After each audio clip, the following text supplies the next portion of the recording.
Hello everyone and welcome to today's video where we're going to discuss Willow episode 3 on Disney+. Now, if you watch my other video with a triple review, I reviewed episode 1 and 2 of Willow along with Black Panther and Wednesday. But getting back to Willow, in my episode 1 and 2 review, I indicated clear problems that I saw with the series. 1, some of the scripting issues. 2, some of the costume designs really took you out of the element of really feeling the fantasy series, and it's unfortunate to say that that actually continues with episode 3. By the time that you're watching and finish episode 3, I felt like I kind of understand why Disney Plus did not advertise this as much. There's that old saying, if you have nothing nice to say, don't say anything at all. And I think the only best thing you can say, let's say about a person that's not the best person, they're like, oh, what do you think about them? Oh, yeah, they're part of my family. Or, oh, yeah, I know them. Oh, but what do you think about them? Oh, you have to get to know them yourself. And that's what basically, Disney did by the trailers, is just saying, like, here's the show, decide yourself. Because it pains me to say it, it was a struggle in some of the areas to, like, take it seriously and remain in the element of the show as you're watching it. I'm not sure why they made these decisions, and I was hoping maybe there was somebody on set who would say, oh, you know what, I saw the take from yesterday or watching it live and goes, I think we need to do something about this because it's not fitting.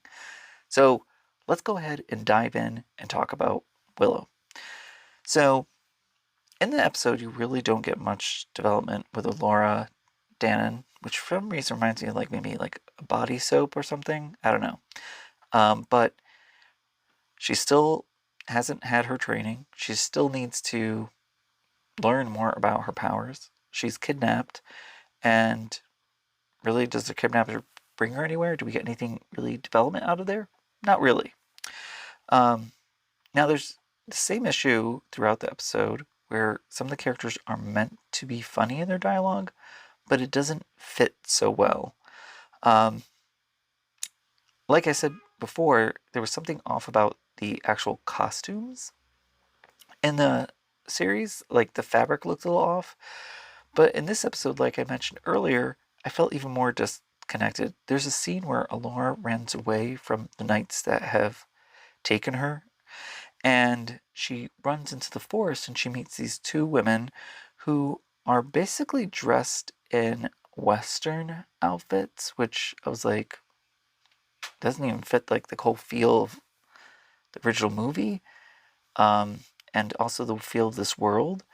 Every time I saw them, I was just like, am I watching a Western? What's going on? Are they gonna are they gonna somehow twist this like this is in her head and she just imagined these outfits? Like, because this just makes no sense. The person has like ripped jeans, a cowboy kind of hat. When it's wearing a scarf around her neck, I was like, this is like very off-putting. And it becomes even more apparent when you have the knight confront one of the women who are with Alora and going to defend her, and you see both the costumes of this woman in her Western kind of outfit and him in his knight armor, and it felt very off.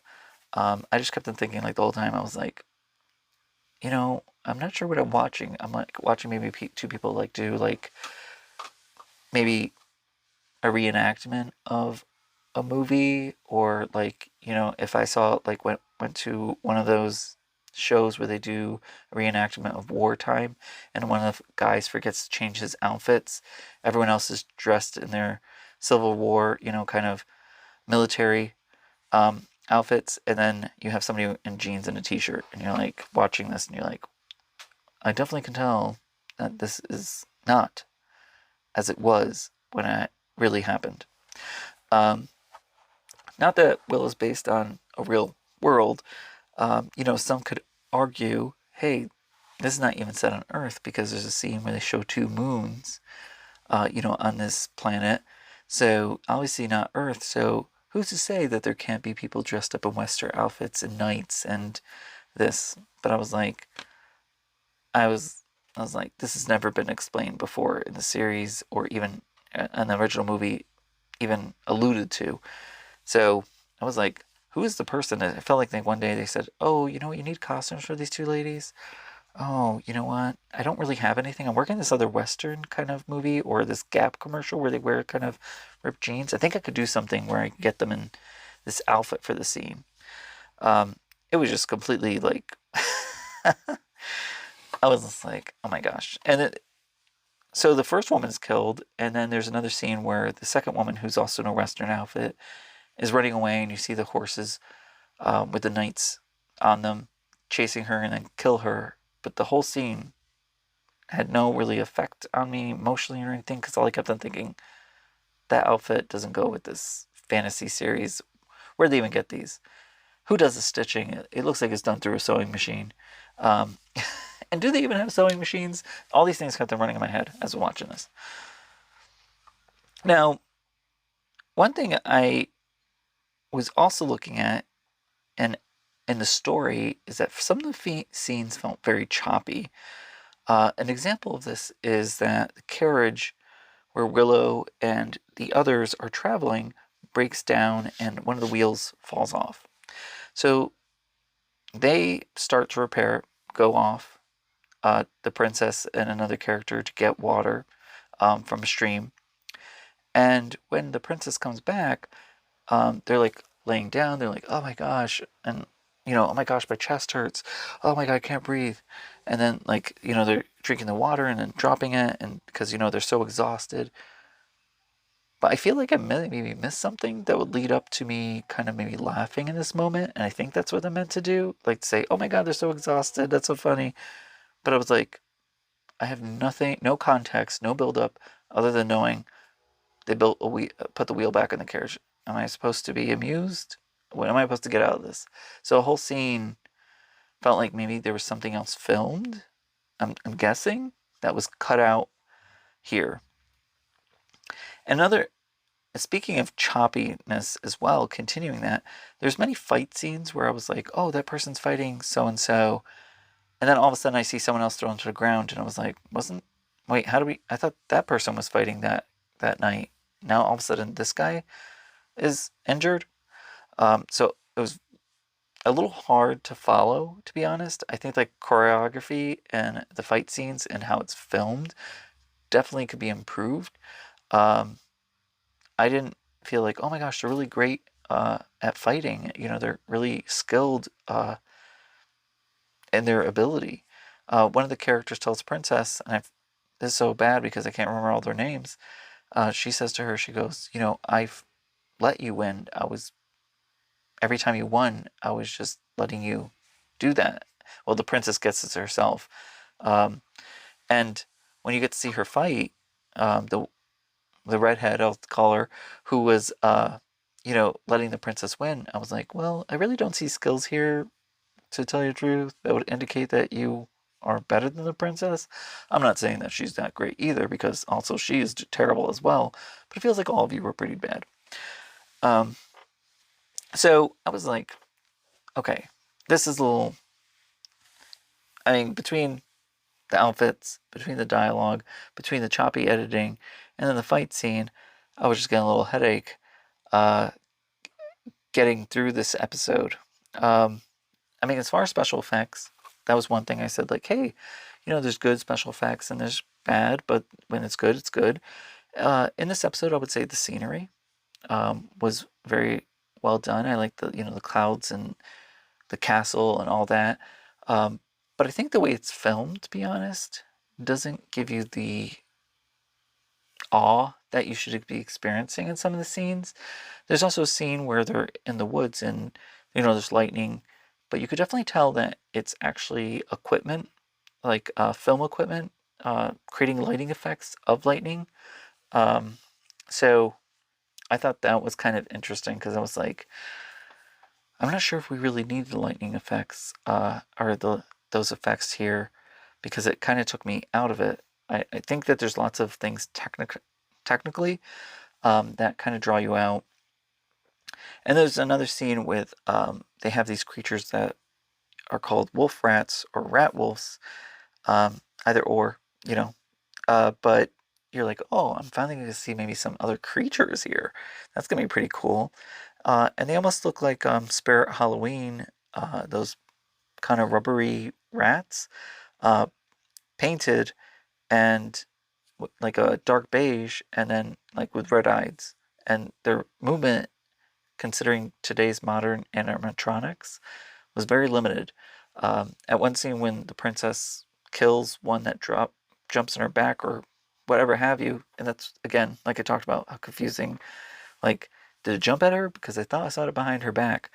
Um, she kills it, and you're like, oh, it looks like somebody just threw that on her back, like, pretend toy. Uh, so I was like, this could have definitely been done better in that regard. So, yes, a lot of negativity with this episode as far as the script, as far as the special effects, as far as the editing, as far as the wardrobe. I think that positive is, like I said, some of the special effects were pretty good. I do enjoy fantasy element of the series. I think that's what's keeping me to say, like, oh, maybe they'll introduce something else. Maybe this is going to get better. Maybe, the writers are going to kind of show their passion into this project, because so far it feels like everybody's just phoning it in. Now, I'm hoping the next episode doesn't have another misstep like this one and episode 1 and 2 have. This one actually, for me, just was the most difficult, and I hardly ever do really negative reviews, but this was really hard. It makes you realize, like, how one element not being aligned with the theme and feeling of a series can take you out. And when you have so many elements, such as, like, for example, if I just had the costume design and everything was amazing, it still would have been a hiccup here. But when you have the script not really going anywhere in the story, and you have kind of awkwardness with the special effects, the choreography of the fight scenes, the design elements of the costumes, and those artistic choices or last minute kind of desperate choices, all coming into this mix that is the world of Willow, I feel like it really is a disservice to those of the original cast of the movie. I know that a lot of people have mixed feelings about the original movie, but I would say I saw one review that said, "Hey, this is elevating the original movie. It's even better than it." And I disagree a lot. I'm hoping maybe I see something improved here, but yeah. So for episode 3, if I were to give it a review, I would say, unfortunately, I would say a D. Unfortunately, yeah. Unfortunately, I'm gonna have to. I can't even give it a minus. There's just so many things. Those costumes really took me out of the the whole feeling. So what do you think about Willow? If you did see episode 3, do you disagree with my review? Do you agree? If you like what you're seeing, please leave a comment, hit the like button, hit subscribe, get notifications of other videos, and thank you for watching. Bye.